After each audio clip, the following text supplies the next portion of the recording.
ഗ്ലോസ്റ്റർഷയർ എന്ന് പറഞ്ഞ സ്ഥലത്തുള്ള വിബറി വില്ലേജിലേക്കാണ് ഇന്നത്തെ യാത്ര. വിബറി വില്ലേജാണ് നമ്മുടെ ലക്ഷ്യം. അവിടെ നമ്മൾ നമ്മുടെ അഞ്ചൂട്ടിയെയും ഹസ്ബൻഡിനെയും കാണാനും പോകുന്നുണ്ട്. അവരവിടെ അടുത്താണ് താമസിക്കുന്നത്.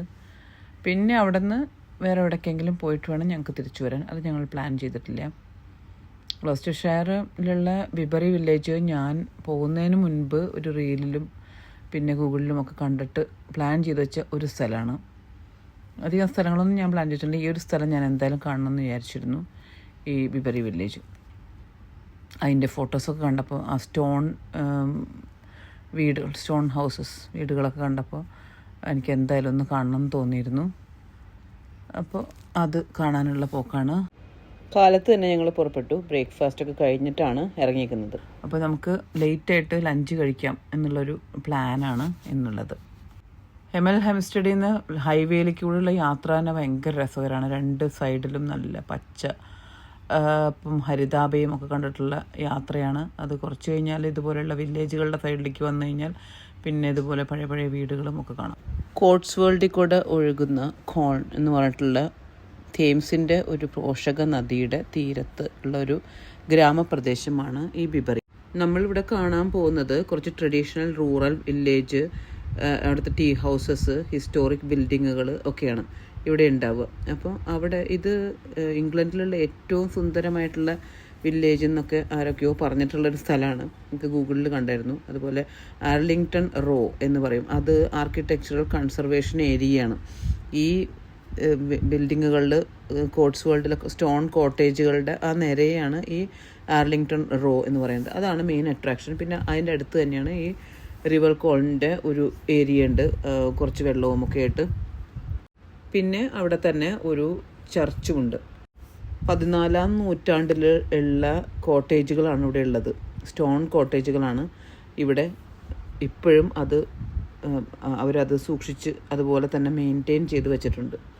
നമ്മൾ നേരെ വന്നിട്ട് ഈ കാതറീൻ വീൽ എന്ന് പറഞ്ഞ പബ്ബിൻ്റെ സൈഡിലേക്കാണ് വന്നത്. ഇതിൻ്റെ സൈഡിൽ കൂടെ പോകുമ്പോഴാണ് ഈ നമ്മൾ ഈ ഗൂഗിളിലൊക്കെ കാണുന്ന ആ പിക്ചർസ് ക്യൂ ആയിട്ടുള്ള മറ്റേ ആ ഒരു സ്റ്റോൺ കോട്ടേജുകളുടെ ഒരു നിര കാണുന്നത്, ആർലിംഗ്ടൺ റോ എന്ന് പറഞ്ഞിട്ട്. അതിൻ്റെ തുടക്കത്തിലാണ് കുറച്ച് വെള്ളവും ഒക്കെ ആയിട്ടുള്ള ഒരു ഏരിയ ഉള്ളത്. അവിടെയുള്ള മിക്കവാറും ബിൽഡിങ്ങുകളൊക്കെ ഇങ്ങനെ തന്നെയാണ്. പക്ഷേ നമ്മൾ ഗൂഗിളിൽ കാണുന്ന ആ ഒരു നിര ഓഫ് ബിൽഡിങ്ങുകൾ ഭയങ്കര രസമാണ് കാണാൻ. അതുപോലെ തന്നെയാണ് നമ്മൾ ഇതിൽ പടങ്ങളിലൊക്കെ കാണുന്ന പോലെയാണ്. ഇതാണ് ആ റിവർ കോളിൻ്റെ ഒരു ഏരിയ. ഞങ്ങൾ പോയതൊരു ശനിയാഴ്ച ആയതുകൊണ്ടായിരിക്കും ഇവിടെ നിറച്ച ആൾക്കാരുണ്ടായിരുന്നു. അല്ലെങ്കിലും ഇത് കാണാനായിട്ട് ഇഷ്ടംപോലെ ആൾക്കാർ വരുന്നുണ്ട്. അപ്പോൾ സാറ്റർഡേയുടെ ഒരു പ്രത്യേക തിരക്കും അവിടെ ഉണ്ടായിരുന്നു. ഞങ്ങൾ ഈ ഏരിയയിലൊക്കെ കുറേ നടന്നു, കുറേ ഫോട്ടോകളെടുത്തു, വീഡിയോകളെടുത്തു. പിന്നെ അതിൻ്റെ ഇടയിൽ കുറേ ഉള്ളിൽ കുറേ വഴികളുണ്ട്. നമ്മുടെ നാട്ടിൽ ഗലികൾ എന്നൊക്കെ പറയുന്ന പോലെ ഉൾവഴികളുണ്ട്. അതിൽ കൂടെയൊക്കെ കുറേ നടന്നു നോക്കി. ഒക്കെ ഇതുപോലത്തെ ബിൽഡിങ്ങുകളും വീടുകളും ഒക്കെയാണ്. അങ്ങനെ അവിടെ കുറേ നേരം അവിടെ ചിലവഴിച്ചു. ആ പബ്ബിൽ പോയി കുറച്ച് ഒരു സ്നാക്സ് പോലെയൊക്കെ കഴിച്ചു. അതൊക്കെ കഴിഞ്ഞിട്ട് പിന്നെ ഞങ്ങൾ അവിടെ നിന്ന് യാത്ര തിരിച്ചു. അപ്പോൾ ഇനി നമ്മൾ പോകുന്നത് വിൽഷയറിലുള്ള കാസിൽ കോംബ് എന്ന് പറഞ്ഞ ഒരു വില്ലേജ് കാണാനാണ്. അത് ഇതിനേലും രസകരമായ വേറൊരു വില്ലേജ്. അവിടെ നിറച്ച് കാസിൽസും ഒക്കെയാണെന്ന് തോന്നുന്നു. അപ്പോൾ അത് കാണാൻ പോകും. ആ വഴിയിൽ നമ്മൾ ഗോതമ്പ് പോലെയുള്ള എന്തോ ഒരു സാധനത്തിൻ്റെ പടം കണ്ടു. അവിടെ തന്നെ ഒരു എയർപോർട്ടും കണ്ടു. അത് ബ്രിസ്റ്റോൾ എയർപോർട്ടാണെന്നാണ് നമുക്ക് മനസ്സിലായത്. അതിൻ്റെ ഒരു സൈഡിൽ നിന്നുള്ള വ്യൂ ആണ് കണ്ടത്. രണ്ട് സൈഡിലും വിളഞ്ഞു നിൽക്കുന്ന പാടത്തിൻ്റെ മനോഹരമായ ഭംഗി.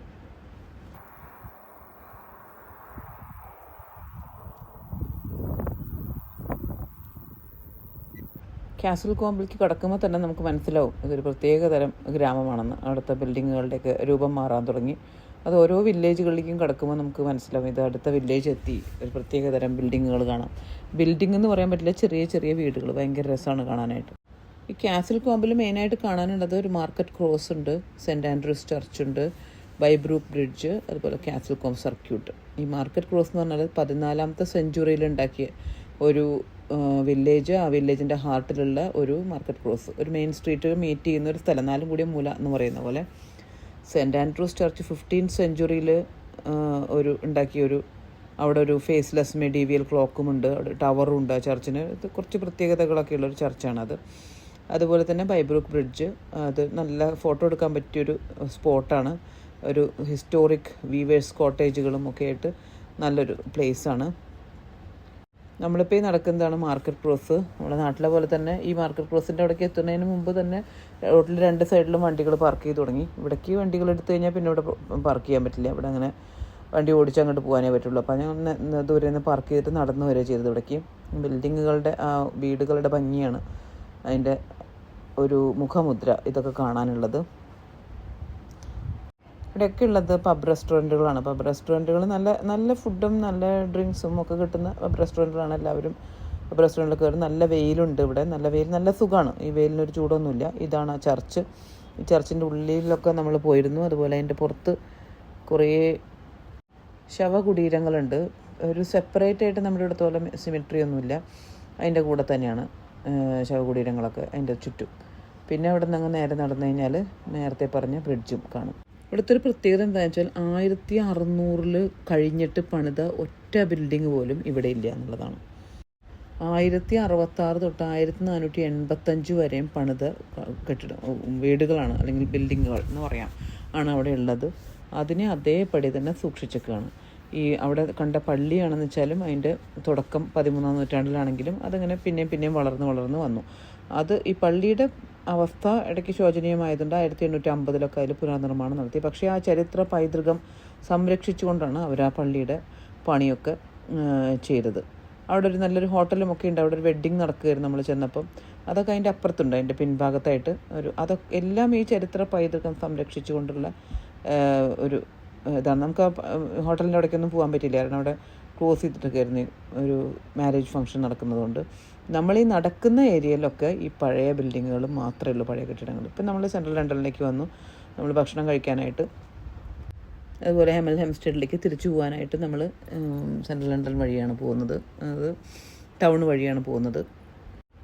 സെൻട്രൽ ലണ്ടനല്ല, സെൻട്രൽ ലണ്ടനിലെ അട്രാക്ഷൻ്റെ ആ ഒരു റൗണ്ടിലേക്ക് ആരും വണ്ടിയെടുത്ത് മിക്കവാറും പേര് പോവില്ല. എല്ലാവരും ട്യൂബും ട്രെയിനും ഒക്കെ യൂസ് ചെയ്തിട്ടാണ് ഇവിടെ പോകുന്നത്. അതിൻ്റെ പരിസര പ്രദേശങ്ങളിൽ കൂടെയാണ് നമ്മൾ തിരിച്ചു പോകുന്നത് ഹെമൽ ഹെംസ്റ്റഡിലേക്ക്. നമുക്ക് ടൗണിൽ വന്നിട്ട് ഒരു റെസ്റ്റോറൻറ്റിൽ വന്നിട്ട് ഭക്ഷണം കഴിക്കാനുണ്ടായിരുന്നു. അപ്പോൾ നമ്മളതൊരു ശ്രീലങ്കൻ റെസ്റ്റോറൻറ്റിൽ നിന്ന് ഭക്ഷണം കഴിക്കാമെന്ന് വിചാരിച്ചു അന്നത്തെ ദിവസം. അതൊരു വൈകുന്നേരം നേരമായി. അപ്പോൾ ഒരു ലഞ്ചും ഡിന്നറും കൂടി ഒരുമിച്ച് കഴിക്കാനുള്ള ഒരു പരിപാടിയിലാണ് നമ്മൾ വന്നത്. ഈ സ്ട്രീറ്റിലാണ് ഞങ്ങൾ ഭക്ഷണം കഴിക്കാൻ വിചാരിച്ച ശ്രീലങ്കൻ റെസ്റ്റോറൻറ്റ്. അപ്പോൾ ഈ സ്ട്രീറ്റിൽ മുഴുവനും ഇന്ത്യൻ റെസ്റ്റോറൻറ്റുകളും ഇന്ത്യൻ കടകളും ഒക്കെ കാണുന്നുണ്ട്, ഇടയിലിടയിൽ കാണുന്നുണ്ട്. അപ്പോൾ ഭക്ഷണം ശ്രീലങ്കൻ റെസ്റ്റോറൻറ്റിൽ കഴിച്ചിട്ട് പിന്നെ ഞങ്ങൾ ഹെമൽ ഹെംസ്റ്റഡിലേക്കുള്ള യാത്ര തുടർന്നു. ആ വഴിയിലുള്ള കുറച്ച് കാഴ്ചകളും കൂടി കണ്ട് നമുക്ക് ഈ വീഡിയോ അവസാനിപ്പിക്കാം. അപ്പോൾ അടുത്ത വീഡിയോയിൽ വീണ്ടും കാണാം, അടുത്ത പാർട്ട്.